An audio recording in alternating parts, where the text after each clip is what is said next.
Ya Allah. Rəcəb ayında bütün günlər gözəldir, amma xüsusi günlər də var onun içərisində. O günlərdən də biri Əmirül-Mömininlə bağlı günlərdir. Yəni Mövlud günü, Əleyhisselamın dünyaya gəldiyi gün. Rəcəb ayının 13-ü. Və istədim elə Əmirül-Möminindən bir neçə kəlmə danışaq və inşallah hədiyyə olsun Əmirül-Mömininə. Ailə mövzusu ilə bağlı çıxışımı, yəni ki, gələn cümlələrdən davam edəcəm və yekunlaşdırıb başqa bir mövzuya keçəcəm. Həzrəti Əli əleyhissalam haqqında müxtəlif alimlərin fikirləri var. Bu da bir maraqlı araşdırmadır. İstər müsəlman alimlər, istər qeyri-müsəlman, onların da müxtəlif fikirləri var. Bu yöndə də Əmirül-Möminini araşdırmaq olar. Məsələn, Məsihi alimi Əli əleyhissalam haqqında buyurur: Əliyyun nusxətun mufradə. Əli əleyhissalam bənzərsiz bir nüsxədir. Bənzərsiz bir nüsxədir ki, Peyğəmbərin şagirdi olan Əmirül-Mömin haqqında Məsihi aliminin fikridir. Nəsai əhl-i sünnə alimidir.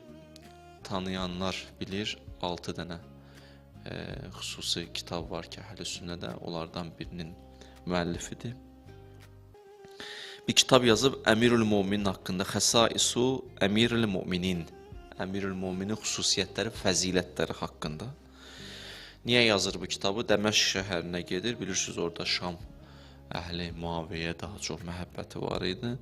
Və orada görür ki, Əleyhissalama bir kin var, nifrət var, sevmirlər o şəxsiyyəti. Və orada qərar verir ki, Əmirül-Mömin haqqında bir kitab yazsın, fəzilətlər haqqında. Həmən də kitabın adını dedimsə, Xəsaisu Əmirül-Möminin, Əmirül-Mömin Əleyhissalamın xüsusiyyətləri haqqında. Və ona irad bildirilir. Deyirlər ki, sən bu qədər ki, kitabda Əleyhissalamın fəzilətləri haqqında danışmırsan, ki, Muaviyə haqqında bir fəzilət söyləməmisən. Bir tarixdə yazırlar ki, deyirlər, o da orada qayıdır, cavab verir ki, axı Muaviyə haqqında axtardım, bir dənə Peyğəmbərin sözünü tapmışam, Peyğəmbər onu çağırır, gəlsin, görüm onu, sözü var. O da deyir, gedin Peyğəmbərə deyin, yemək yeyirəm, bir neçə dəfə Peyğəmbər çağırır, həmən sözləri təkrarlayır, Peyğəmbər deyir, heç görüm qarnın doymasın. Nə yazım onun haqqında, bu sözümü yazım. Deyirlər, narahat olurlar orada olanlar və Nəsai bir tarix əsasən öldürürlər onu, döyə-döyə öldürürlər. Bu bir tarixdir.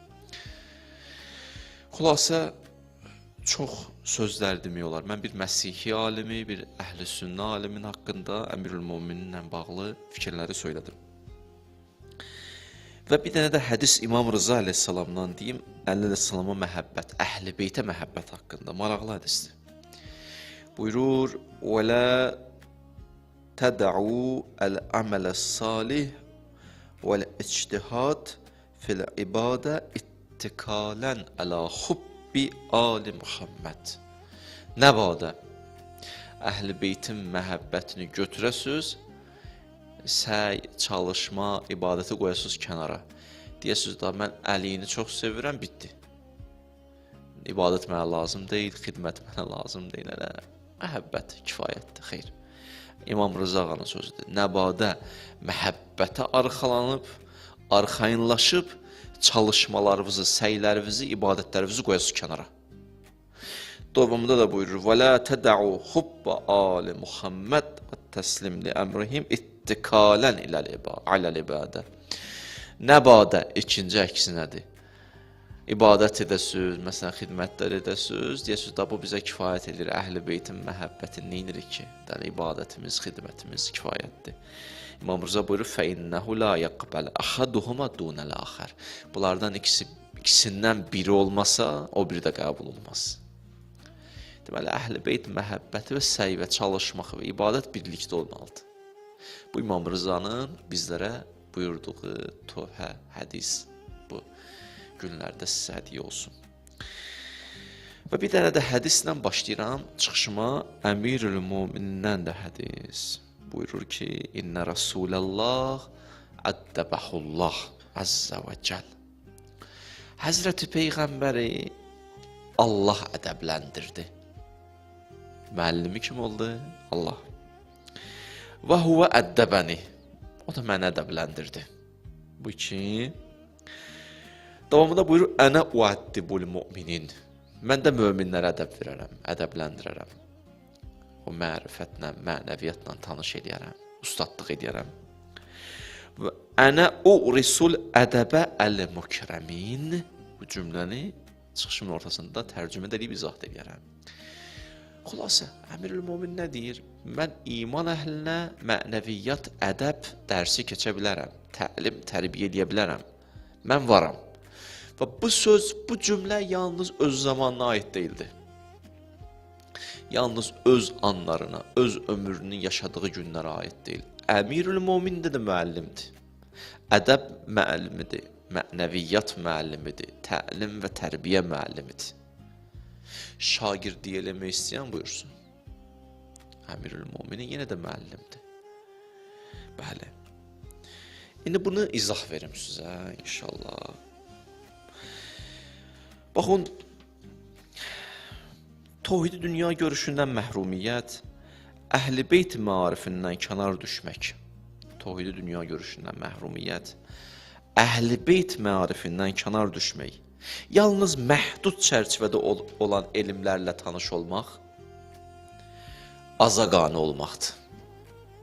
İnsan Qurandan uzaq düşsə, Əhl-i Beyt məarifindən uzaq düşsə, Tohid dünya görüşünə uzaq düşsə, yalnız məhdud elmlərlə məşğul olsa, alimdə olsa, bu mənada azaqani olub, azla kifayətlənib, təəssüf olsun. Allah da bəşəri bəyənmir azaqani olmağını.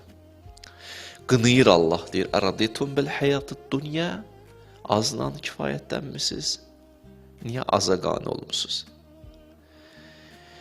Din istəmir insanlar azaqani olsun.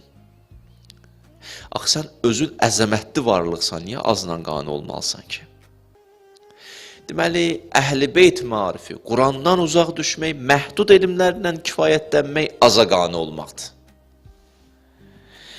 Amma Əhl-i Beyt marifi ilə tanış olmaq, Quran marifi ilə tanış olmaq, Tohidi mərifətlə tanış olmaq, bu çoxla tanış olmaqdır. Çoxa yiyələnməkdir. Və Quran da bizi bura səsləyir. Deyir, azlar azlaşma. Bəli. Əhl-i Beyt marifi ilə tanış olmağın iki yolu var, buyururlar. Bir yolu dərsdir, bir yolu irsdir. Bu mövzunu inşallah sizlə bölüşürəm.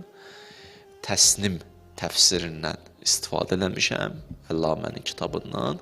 İnşallah sizlərlə rahat bölüşəcəm, amma mənə diqqətlə qulaq asın, ümid edirəm yeni bir üfüq açılar hamımıza. Həqiqətən insanın baxış bucağın dəyişən mövzudur. Əhl-i Beyt marifi iki yolla əldə olunur. Bir yolu dərsdir, bir yolu irsdir. Dərs nədir, irs nədir? Dərs budur. Aç kitab oxu, təfəkkür elə, düşün, bəli, zəhmət çək və zəhmətlərə qatlaş. Quran-ı Kərim buyurur, iqra, oxu, bir yerdə buyurur, fəsəlu əhlə zikir, soruş, bir yerdə buyurur, yətəfəkkərun, bir yerdə buyurur, yəqilun, düşünün, təfəkkür edin, oxuyun, fikirləşin, soruşun. Bu bir yoldur, dərslə əldə olunan yol. Elmi dərslə əldə edirsən, oxumaqla, çalışmaqla. Gözəl. Amma dərslə də kifayətdən sən nisbi mənada azaqani olmuşsan. Əhl-i Beyt marifi yalnız bu dərslərdən ibarət deyil. Bu da azaqani olmaqdır. Bəli. Bir yol da var, deyirlər, o marifi əldə eləmək üçün bir cığır da açıblar bizə, bir yol da açıblar bizə. O yol hansı yoldur? O yol irs yoludur. Ona görə Əhl-i Beyt nə buyurur? Buyurur, Əl-uləma vərəsətul ənbiya. Peyğəmbərlər, alimlər peyğəmbərlərin varisləridir. Fikir verdiniz? Hədis necə maraqlıdır? Yəni deyir ki, alimlər peyğəmbərlərin varisləridir. Övliyaların varisləridir. Allah dostlarının varisləridir. Yaxşı. Bu da başa düşdük. Deməli, bir yol, bu hədisdə bir işarə var bizə ki, bir yol da var ki, elm, mərifə əldə eləmək istənsə, onun yolu irsdən keçir. Və irs iki cürdür. Bir var dünyada, məsələn, ata ölür, balaya mal irsi yetişir. Bu da bir növ irsdir. Məsələn, ata dünyasını dəyişir, atanın qalan pulu, indi o bölgü var da, nə qədər oğula, nə qədər qıza, nə qədər filan kəsə, o mövzuya girməyək. Biz elə belə danışaq. Ata öldü, balaya, oğula irs yetişdi. Nə? Onun malı, mülki. Bu maddi irsdir. Bu maddi dünyanın irsidir. Və burada üç anlayış var. Varis, irs, müvərris. Varis oğula deyirlər. İrs mülkə deyirlər. Müvərris burada ataya deyirlər. Ərəblər deyirlər müvərris ata, varis bala, mal, mülk oldu irs. Gözəl. Bu mövzuda müvərris ölür, müvərrisin atanın irsi, malı yetişir varisə, yəni oğula. Amma burada gələ ata ölsün ki, onun malı, mülki yetişsin balaya. Yaxşı. Bu maddi mənada olan irs. Amma bir irs də var, deyirlər o mənəvi irsdir. O elm, ədəb, tərbiyə, təlim, mənəviyyat irsidir. Burada biraz fərqlidir. Axı bizim bir mənəvi atalarımız da var. Onlar kimdir? Peyğəmbərdən, Əhl-i Beytdən hədisi var. Ənə və Əliyyun əbəvə hazihil ümmə. Mən və Əli bu ümmətin mənəvi atalarıyıq. Yaxşı. Və bu mənəvi ataların bizim boynumuzda daha çox haqqı var öz atalarımızdan. Yaxşı. Bu mövzunda başqa vaxt danışarıq. Oldu. Deməli, Peyğəmbər və Əli bizim mənəvi atamız. Oldu müvərris. Biz olduq onların varisləri. Burada amma mövzu fərqlidir. Burada müvərris yox. Müvərris həmişə sağdır. Onlar elə yaşadılar ki, onlar həmişə diridilər. وَلَا تَحْسَبَنَّ الَّذِينَ قُتِلُوا فِي سَبِيلِ اللّٰهِ أَمْوَاتًا بَلْ أَحْيَاءٌ عِندَ رَبِّهِمْ يُرْزَقُونَ. Onlar həmişə diridilər. Onlar həmişə həydilər. Ona görə ziyarətgahlarda olanlar gəlib məsələn İmam Hüseyni ya məsələn İmam Rızanın hərəmində dayananda ziyarətnamə oxuyanda deyib, bilirəm sən eşidirsən, bilirəm sən görürsən Allahın izni ilə. Bəli. Deməli, bizim bu mənada müvərrislərimiz həmişə həydir, diridir, yaxşı eşidir və görür. Burada fərqlidir, gəlin varis ölsün. Biz ölməliyik, nə mənada ölməliyik? Öləndən sonra nə elm, nə mənəviyyat, nə ədəb. Yox, burada başqa ölümdür. Bir hədis deyirəm, açır mövzular bir dikəlini. Mu'tu qablən təmutu, ölməmişdən qabaq ölün. Bu hədisdir. Ölməmişdən qabaq öl. Yəni, nə mənada? Nəfsi istəkləri öldür. Olar ki, sənin ilahi yolunda maniyyədir, o nəfs onu zibh elə. O nəfs ki, səni Allaha gedən yolda qabağı kəsib, onu kəs, at kənara. Mutu qəblə ən təmutu, yəni bu mənada nəfsi öldür. Varis ölsün, yəni bu mənada ölsün. Yəni, nəfsi istəklər hamısı getdi. Allahın istəkləri qaldı. Elə ki, oldum həqiqi varis, belə varisə həqiqi atamız olan mənəvi atalarımızdan bir irs yetişər. O nə irsidir? O ədəb irsidir, elm irsidir, mənəviyyat irsidir. Amma varisin ölümü iki dənə yollandı. Bizim necə ölərik, necə nəfsi qətl eləyərik? İki yolla buyururlar. Biri ixlasdır, biri təqvadır. Hədis budur ixlas haqqında. Mən əhləsə lillahi ərbəinə səbah zəhərət ləhu yanabi'ul hikmə min qəlbihi ilə lisanihi. Əgər bir insan 40 gün ixlasla yaşasa, qəlbində olan hikmət çeşməsi, yəni mərifət çeşməsi, yəni elm və ədəb çeşməsi Qəlbindən süzülər o elm hara? Dilinə. Zuhur edər onun dilində. Axı mənim qəlbimdə olan elm, hikmət, mərifət, mənəviyyat çeşməsi hardandır? Peyğəmbər buyurur, Ənə mədinətul elm və əliyyun babuha. Mənəm elmin şəhəri, Əli qapısıdır. Peyğəmbər və Əli bulaqdır. Yaxşı. Onlardan süzülür bizim qəlbimizə, bizim də qəlbimizdən bizim dilimizə. Həqiqi ustadlarımız, onlar da bizim. Əgər biz ixlasla bir 40 gün yaşaya bilsək, demirəm 40 gündən sonra ixlassız yaşayaq. 40 gün ixlasla yaşasan, asanlaşar ixlasla yaşamaq. Nə baş verər? Orada baş verər. O da budur ki, Əhl-i Beytdən bizə irs yetişər. Hansı irs? Mənəvi irs. Elm, mənəviyyat və ədəb. Yaxşı. Elm, mənəviyyat və ədəb. Bir ixlasdır. Deməli, ixlasla yaşarsaq, nəfsi zibh eləyərik. Nəfsi öldürərik.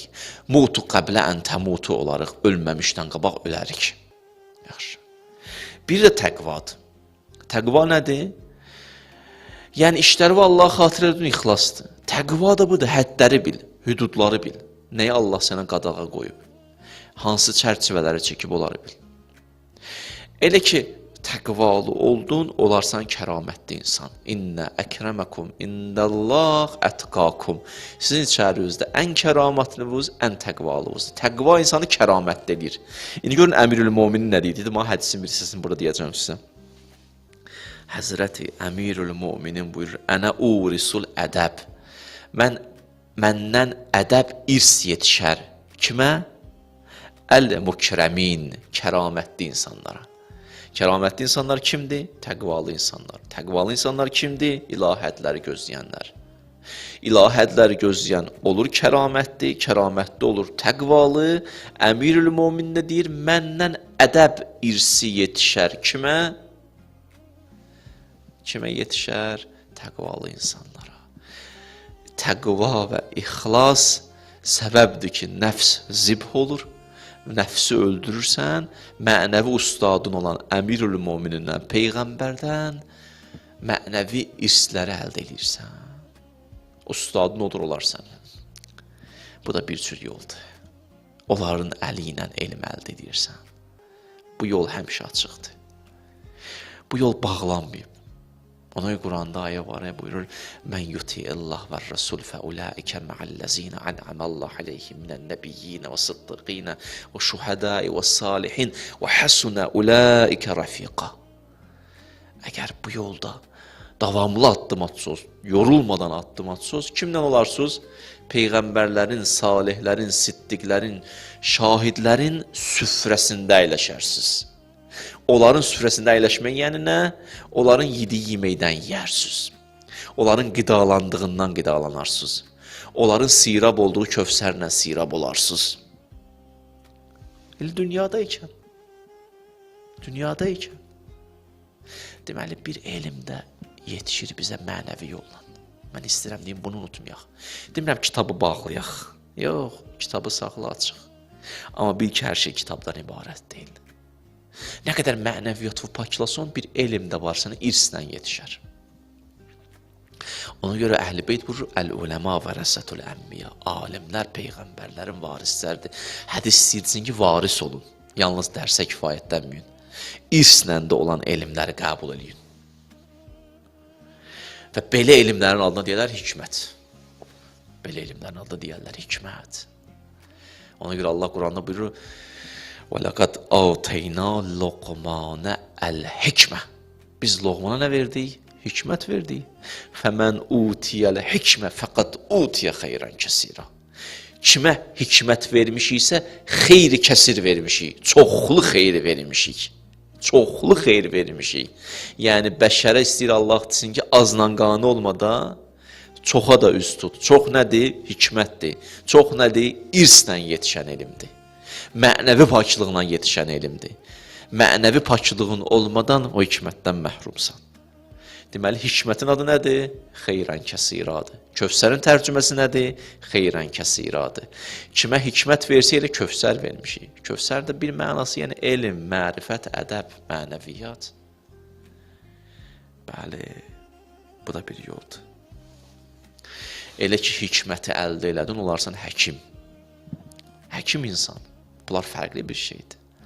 Həkimlə əczaxanada işləyən əczaçının fərqi var. O dərmanını girsən ki, almağa, aptek deyə də belə deyil, lap rahat olar. O aptekdən ki, dərman alırsan, orada olan əczaçı ilə həkimin fərqi var. Resepti yazan, nüsxəni yazan kimdir? Həkimdir. Gəlirsən, verirsən əczaçıya, o dərmanları verir. Düzdür, o əczaçı dərmanların adını bilir. Yaxşı bilir. Amma həkim ki deyil. Həkim ki deyil. Həkim xəstəni də tanıyır, xəstəlikləri də tanıyır. Ona görə bizim Peyğəmbər haqqında nə dədiniz? Təbibun dəvvarun. Peyğəmbər təbibdir, həkimdir. Əczaçı deyil, həkimdir. Yəni xəstəni də tanıyır, xəstəlikləri də tanıyır. Yəni nə deməkdir? Quran-ı Kərim fi qulubihim maradun. Bəzi insanlar xəstədir. Bəzi xəstəliklərdən söhbət açıb. Deyir, bəzi insanlar o qədər ruh xəstədir ki, məsələn, bir naməhrəmin səsini eşidən kimi titriyir. Zehninə günahlar gələr. Fəyətmə'u'l-ləzi fi qalbihi maradun. Yaxşı. Deməli, Peyğəmbər təbibdir. Həm xəstəni tanıyır, həm xəstəlikləri tanıyır. Quran-ı Kərimdə buyurur, şifa'un lima fis-sudur. Ayələr də şifadır. Ayələr dərmandır, şifadır. Təbibimiz Peyğəmbərdir, əmirül-müminindir, əhl-i beytdir, həkimdilər. Kim getsə onlara tərəf nə olarlar? Sağalarlar, mənəvi baxımdan xəstəliklər aradan gedir. Və bu elmi əldə eləmək hünərdir. Və bu elmdən bəhrələnmək hünərdir. O alimlər ki, oxuyursunuz, hərdən deyirsunuz, ay Allah, bu kişi necə gedib çatıb ora? Bu təkcə dərslə, kitabla gedib çatmayıb. Əllamələr dərslə, kitabla gedib yalnız çatmayıb. Bu kitabı oxuyublar, nə qədər zəhmət çəkiblər, söz yox. Amma mənəvi irsləri də qəbul ediblər. Baxırsan, bəzi alimlər görürsən, elə danışır, ilavə Rəbbim, elə qutarmır ha sözü. Çatdıra bilmir danışıb qutarama. Elə o qədər Allah verir ona. Elə Kövsər bulağıdır da, hikmətdir də, irsdir də, qoşulub da əhl-i beytə də, əhl-i beyt bulağına qoşulub. Onlardan götürür, inşallah danışır. Bax, bu elmi də əldə eləmək hünərdir. Bu elm haqqında da Allah Teala Quran-ı Kərimdə buyurur, وَلَقَدْ آتَيْنَا Davud və Süleyman ilma. Biz Davudla Süleymana bir elm verdik. Bu hansı elmdir? Buyurur Əllamə ki, bu irsi elmdir. Bu mənəvi elmdir. Bu dərs kitab deyil, bu başqa bir elmdir. Bunlar da o elmi qazanandan sonra nə dedilər? Və qalə əlhəmdülillah. Əlləzi fəddələna alə kəsirin min ibadihil mu'minin. Bəh. Davudla Süleyman o hikməti əldə eləyəndən sonra, o mənəvi irsi əldə eləyəndən sonra dedilər, əlhəmdülillah, Allah sənə həmd olsun. Əlləzi fəddələnə alə kəsirin min ibadihil mu'minin. Sənə həmd olsun ki, bu elmi bizə nəsib elədin və bizi çox möminlərdən üstün qərar verdin. Demir bütün möminlərdən. Davud Süleyman bu sözü demədi. Bütün möminlərdən üstün qərar verdin, çoxlarından. Ədəblidirlər. Həm ədəblidirlər, həm həmd edirlər. Həm də deyir, əlhəmdülillah, həm də deyir, hamıdan üstün yox, çoxlardan üstün olduq. Təvazuları da yerində, hədlərini də bilirlər. Hədlərini də bilirlər. Cənnət əhlinin ümumiyyətli xüsusiyyəti budur. Cənnət əhli həm ədəblidir, həm həmd edirlər. Ayə deyim, inşallah bu ayədə hədiyyə olsunsa, bugün çox ayə demişəm. وَسِيقَ الَّذِينَ اِتَّقَوْ رَبَّهُمْ إِلَى الْجَنَّةِ. Yaxşı, deyir, qiyamət günü zumərən. Bir qrup insanı cənnətə niyərlər, apararlar. Hətta izə cauha, gəlib çatarlar cənnətə. Futihət əbvabuha, cənnətin qapıları açılar. Və qalə ləhum xəzənətuha, selamun aleykum.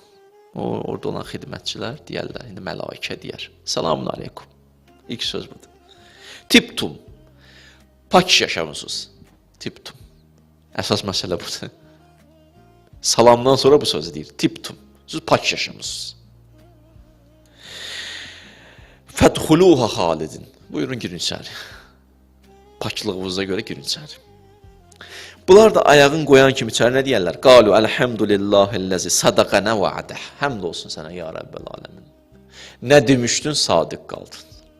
Yaxşı. Və əvrəsənəl ərz. Və əvrəsənəl ərd.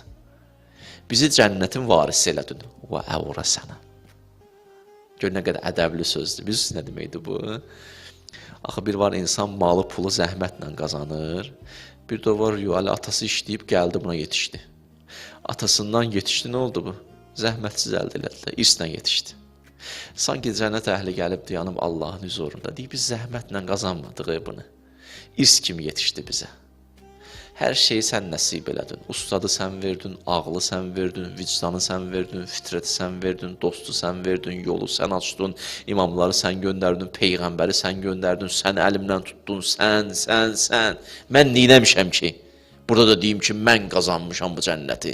Yox, sanki irs kimi yetişdi mənə cənnət. Heç zəhmət çəkmədim ki, ya Rəbbəl aləmin. Həm ədəbi var, həm həmd edir. Həm ədəb var, həm həmd edir. Bəli, bu da bir cür əldə eləməkdir elm yolu. Hədisdə var, əl-elmu nurun, elm nurdur.